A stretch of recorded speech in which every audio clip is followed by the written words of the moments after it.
On January 14, 2025, President-elect Donald J. Trump took to his digital pulpit Truth Social to announce a bold, if not entirely unexpected, initiative, the creation of the External Revenue Service, or ERS. This new agency, slated to be established upon Trump's inauguration on January 20th, promises to shake up the American tax system as we know it. Gone are the days of relying solely on the Internal Revenue Service, or IRS, to collect taxes from hardworking American citizens.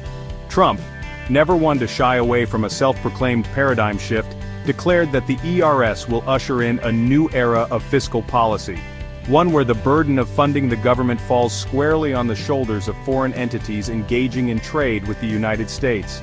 The ERS, as envisioned by Trump, represents a stark departure from traditional methods of revenue generation.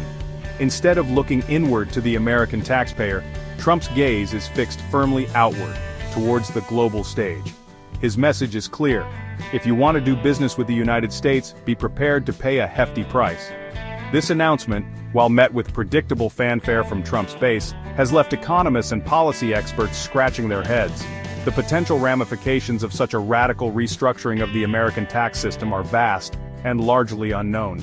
Will the ERS succeed in generating sufficient revenue to offset the loss of income tax? What impact will this have on international trade and America's standing on the world stage?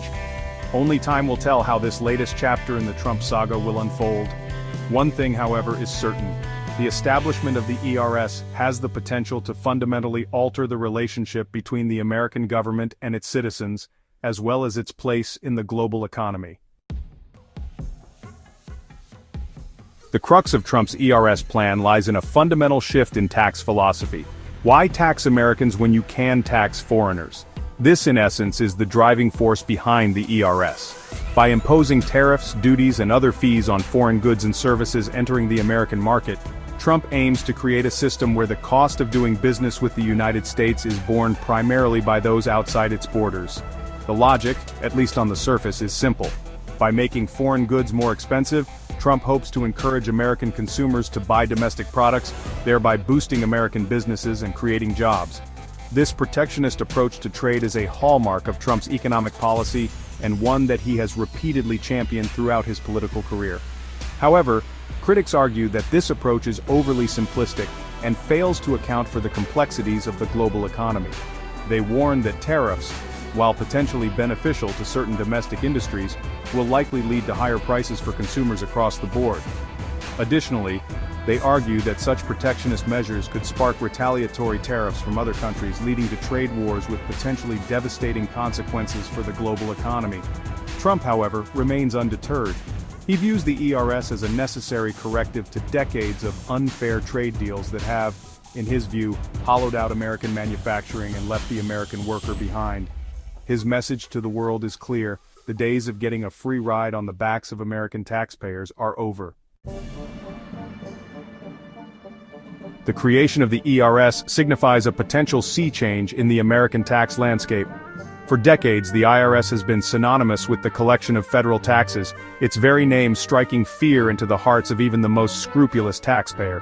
The ERS, however, represents a move away from this reliance on direct taxation of individuals and corporations towards a system focused on extracting revenue from foreign entities.